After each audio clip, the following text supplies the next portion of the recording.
Hello and welcome to the latest episode of the Boardmasters with me, Chris Mullins, and tonight I'm going to talk about my top 10 video games, basically, and that's all there is to it. Basically, the reason for this is, obviously, I've spoken on the channel many times that I come from a video game background and I've only transitioned to board games over the course of the last year, and I sort of mentioned some of my favourite games in the past and how they influenced me. So I thought a top 10 video games list would be a good sort of window into my background with a bit more detail than just throwaway comments. And also, quite simply, Chris wasn't able to make it during the day on Tuesday, so that pushed my schedule back for recording a little bit, and I had one spare week in between us finishing Too Many Bones and us starting Super Club. And I didn't want to start another game because I always like to do at least one playthrough, maybe multiple playthroughs, then a review. So if I started a new game, that would be delaying Super Club by an extra 2, 3, 4 weeks, and that wasn't something I wanted to do. So I just wanted to have a video that I could just fill this one slot in between Too Many Bones and Super Club, basically.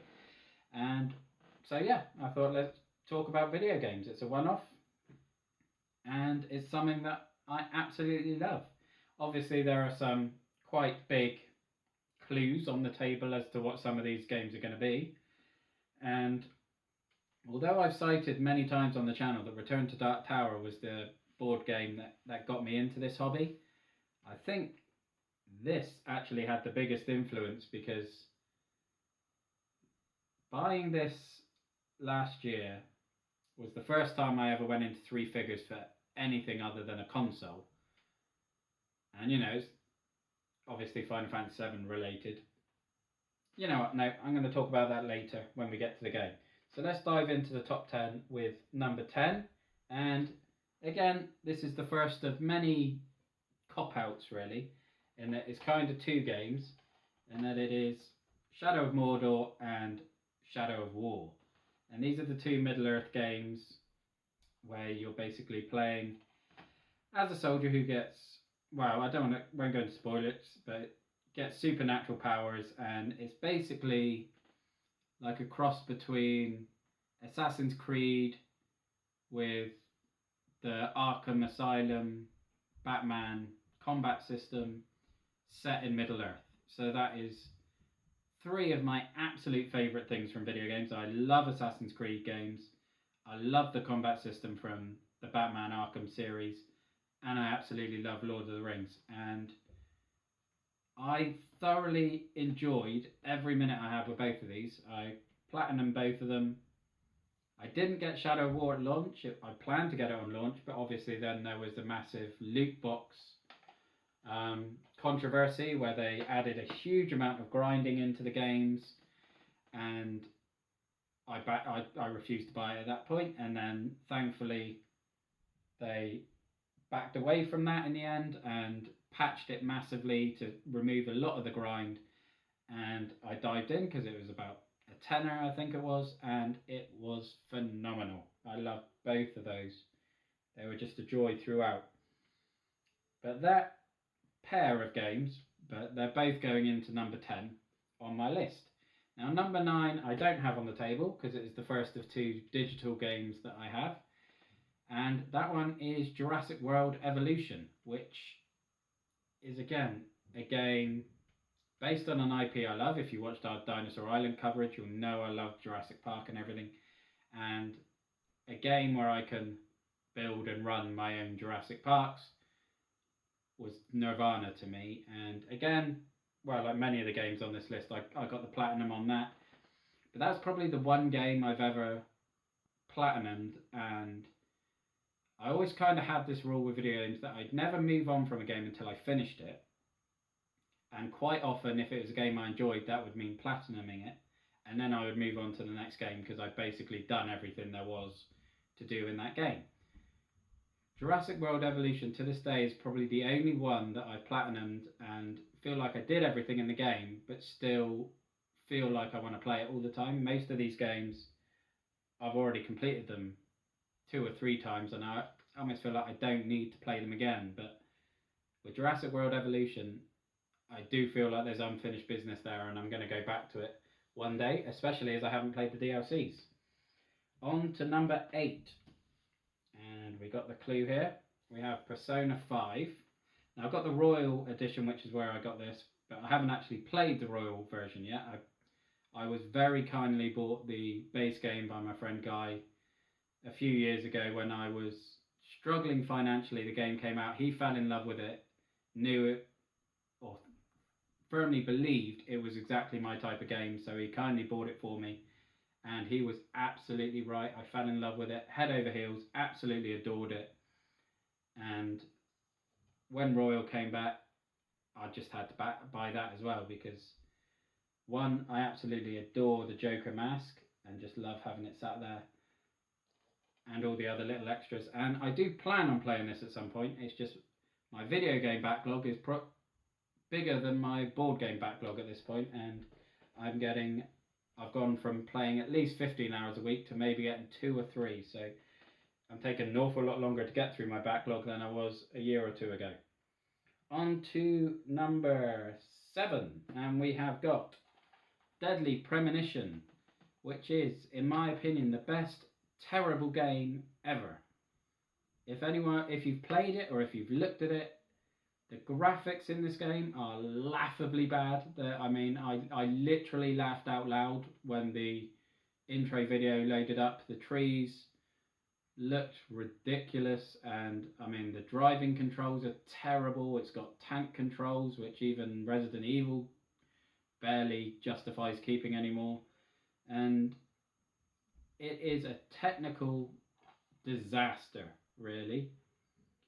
But it is so utterly bizarre and surreal a game world that all of those technical failures actually help the game feel authentic. It's almost like they were deliberate, because they complemented the surreal nature of Greenvale, that you're playing a detective who talks to his alter ego, and all the residents of the town are weird and bizarre, and it's an absolutely insane place, and that is perfectly complemented by all these incredible technical failures that blend together to form an absolute masterpiece that I utterly adored. And again, that is still one that I do want to go back to, because I still haven't collected all the cards. But who knows, one day maybe. And on to number 6, one of the great myths of gaming for what felt like the longest time, in that, every year E3 would roll around and we'd have the running jokes of, will we see The Last Guardian, will we see Shenmue E3, will we see Final Fantasy VII Remake, will we see Half-Life 3? Now obviously we've seen 3 out of the 4 of them, and I own all 3 and love all 3, but this one, I've never experienced a game like this one. The feelings that were evoked playing this game and interacting with the titular Guardian, with Trico here, I have never, before or since playing a video game, felt panic that a computer game character, a party member, effectively could get hurt. I never felt pride when they succeeded something before, and there's a scene at the end where, I'll try and be spoiler free on this, but there's a scene at the end which has basically stuck with me ever since. I have never emotionally connected with a game character the way that I did with Trico in this, and that was a very special and unique experience for me, and I'm getting a little bit emotional talking about it, to be honest, but I absolutely adore that game. Again, it's not technically perfect, the controls aren't great, and I know a lot of people got frustrated with the game because Trico is a marvel of AI, really, in that he behaves like a real animal, and you've got to connect with him, and in order for him to sort of respond to what your wish is. I think a lot of people were playing it hoping it would be, he's not an animal, because you need him to achieve your goals, they just want to press a button and have him do what he says. Almost like, he's the boomerang in Zelda where you press the button, you know what's going to happen. Whereas in this, you ask him to do something, and if you haven't built that connection, then the likelihood is he'll do something completely different, and it could be quite infuriating to get him to behave the way you want him to. But that's life with an animal, I'm afraid, and it was and is, in my opinion, an absolute masterpiece. And the graphics are stunning. And the previous games they did, Ico and Shadow of the Colossus, are absolutely immense. But for me, that stands above all of them. Now we're into the top 5, and my second and final digital-only game, and this is Life is Strange, which is barely even a video game. It's it's not really a point and click. It's like if you played The Walking Dead, sort of those sort of cinematic ones where you just make a choice of the dialogue, and then there's a little bit of gameplay, where in Life is Strange, your character basically discovers she can rewind time, and you use that to solve puzzles and things like that. So there's very little actual gameplay.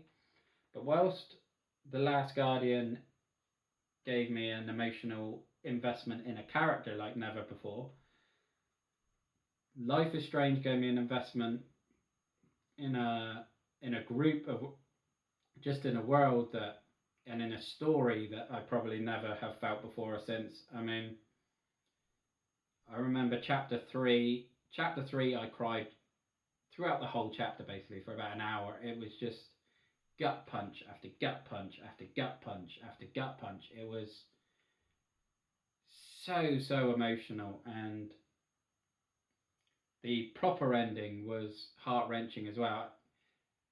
The second ending is abysmal, and I wish I'd never seen it because it made me resent the characters a bit. But the proper ending was incredibly well done, and I just adored the game. I absolutely loved it. I mean, it's pretty much a trend that as we get closer to the top, my favourite games are generally the ones that made me invest enough to then break my heart. If a game breaks my heart and makes me cry, I'm going to love it.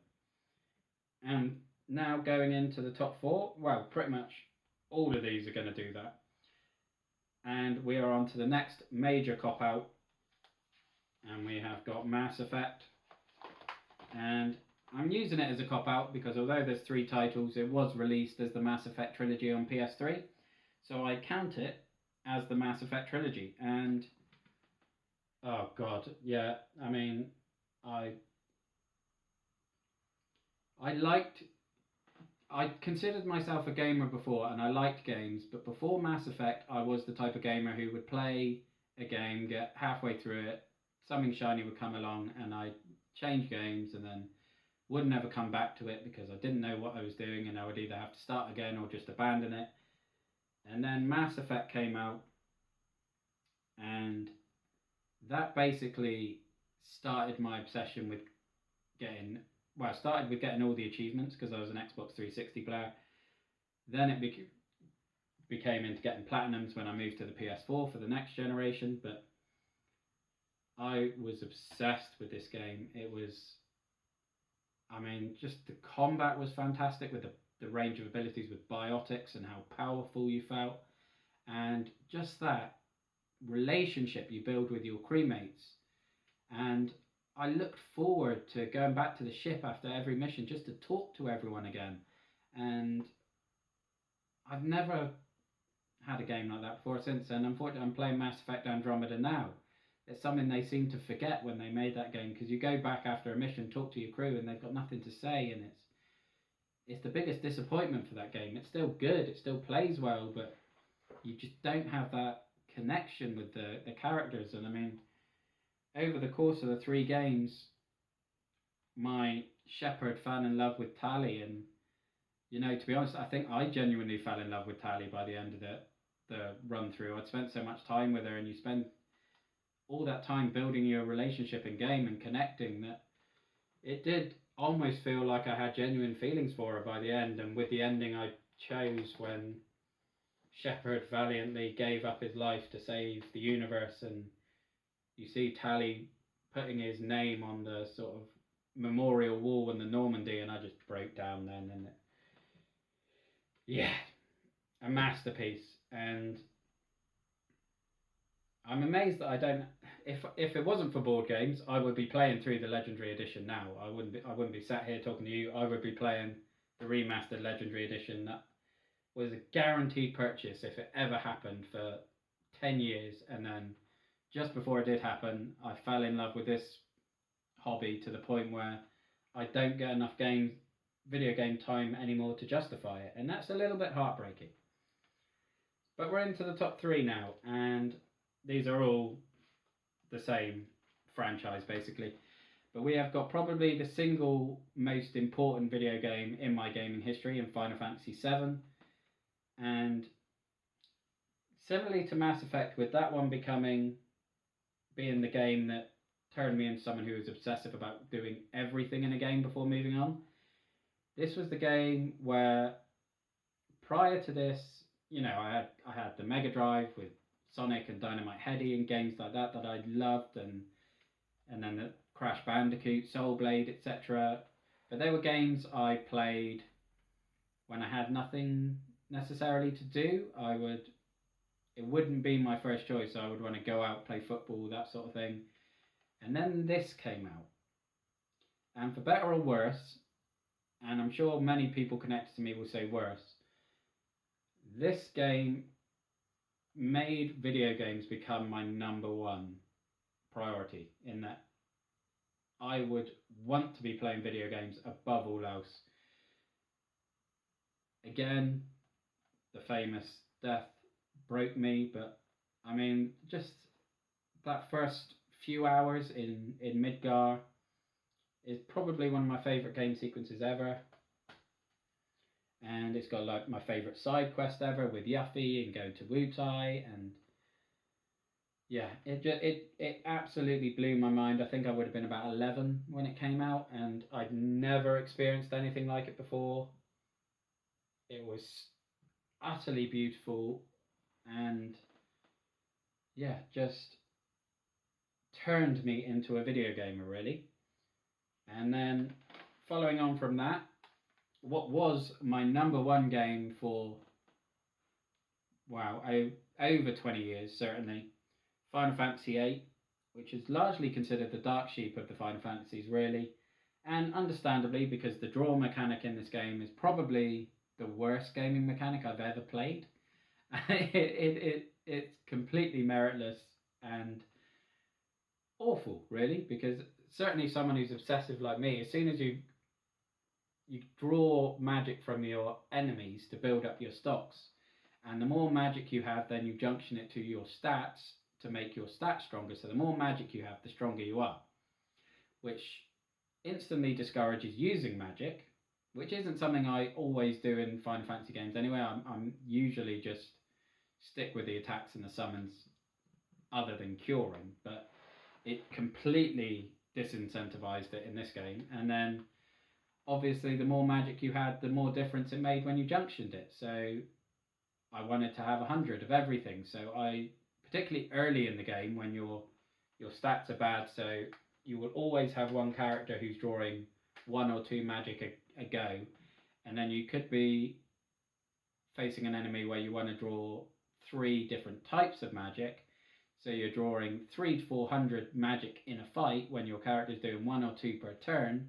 And yes, I literally spent hours in single fights against throwaway enemies to get myself 100 each of fire, blizzard, and scan. I think the bite bug has, from memory, and yet I still absolutely love the game. It's set piece after set piece after set piece after set piece. That's just phenomenal.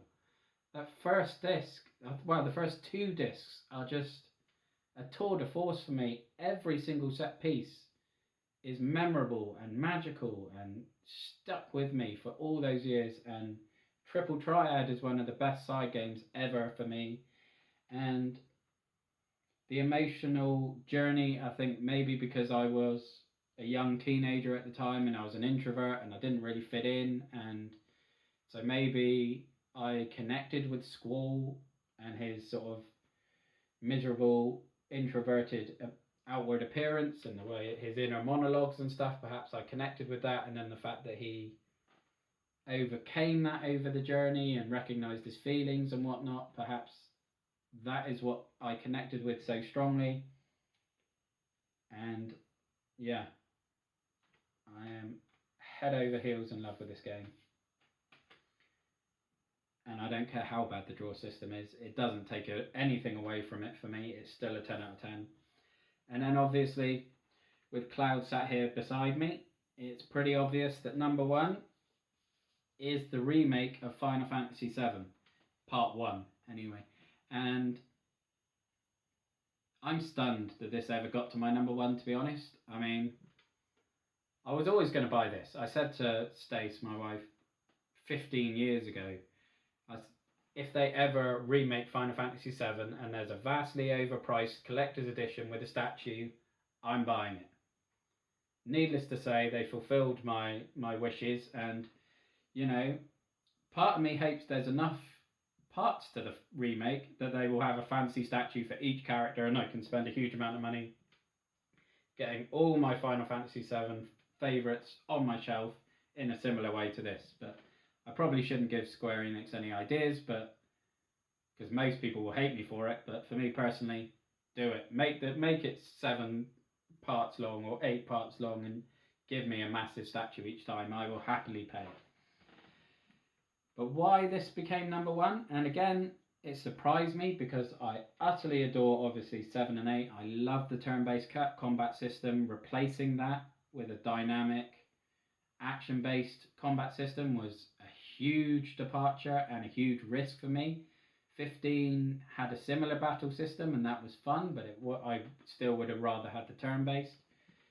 But I think they absolutely nailed it in this.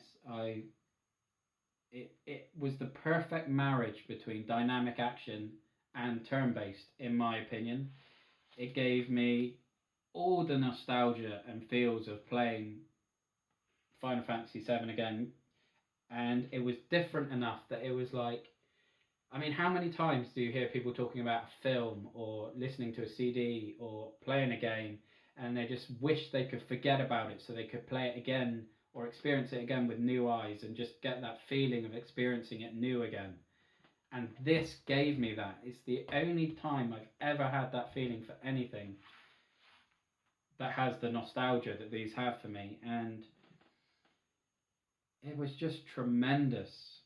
And I know a lot of people don't like that it's put in parts and that they spent so long in Midgar and everything, but the additional character relationships and everything that you were able to build over the course of that game was just everything I wanted. I want to spend more time with these characters. I want to learn more about them. I wanted to see Midgar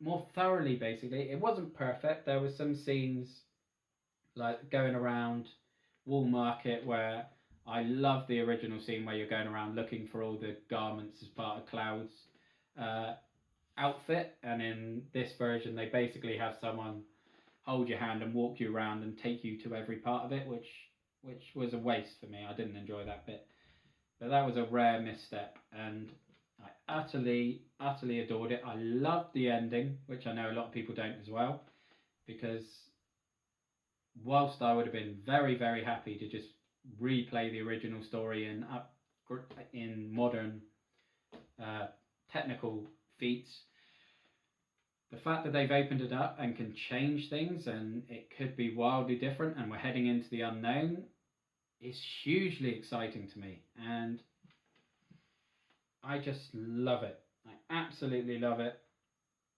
And that basically is my top 10 video games of all time, which was surprisingly hard to write down. I mean, honourable mentions to games like Brothers: A Tale of Two Sons and The Witcher 3 and Bioshock, Hellblade, Senua's Sacrifice, LA Noire, XCOM 2. So many phenomenal phenomenal video games out there. And I'm hoping in a few short years I'll be able to sit here and do a top 10 of my board games and get this emotional about it because I'm so invested in it. And yeah, that basically is the video. That is my top 10 video games of all time. Please feel free to comment down below and get a dialogue going. And what games do you feel don't deserve the spot? Which ones do you love? Which games would you recommend I try board game wise that may give me similar experiences to these? Because I would definitely be interested in anything that will give me a similar emotional experience to anything that's in this list, really. But that's it for this video, so thank you very much for watching. Look after yourself, stay safe, and have a good one. Thank you. Bye-bye now.